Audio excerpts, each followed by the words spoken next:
ابيو عايزك تقول لنا تعليقك على ماتش النهارده والمهزله الكرويه اللي حصلت في باريس دي. هو اساسا ما كانش فيه ماتش ولا مهزله ولا غيره، ده شغل مراهنات احنا عارفينه من زمان. ازاي شغل مراهنات هنا؟ يعني في ماتش شبه نهائي شبه ده يتباع كده عادي؟ معلش، ما هو مش اول نهائي يتباع. عندنا النهائي بتاع ليفربول والميلان كان 3-0 الشوط الاولاني تعادلوا. لا بس الماتش ده كان فيه كوره ابيو، معلش الماتش ده كان فيه كوره وفيه لعب وفيه ضرب ودعكه. الشوط الثاني اللي ليفربول جاب فيه الثلاث جوان كان فيه كوره، بس ما كانش فيه جوان للميلان. سبحان الله الكوره ما كانتش بتخش. طب ما زي النهارده الكوره بتاعت عثمان ديمبلي دي بيحطها ازاي وده بيعملها ازاي. يا باشا الشغلانه دي شغلانه فلوس.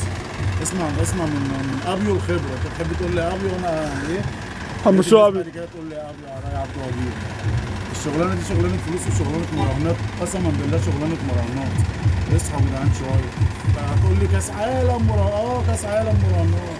اللي خلى اليوفنتوس نزل درجه ثانيه ولا درجه ثالثه بسبب الحكام. الشغلانه دي فيها حاجه مش مظبوطه. ده باريس ما جاش، مش ما لعبش، ده ما جاش يا جدعان. الشغلانه دي فيها فلوس وفيها مراهنات، ودي وجهه نظري ورايي وكل واحد حر في رايه. تمام يا ابيو.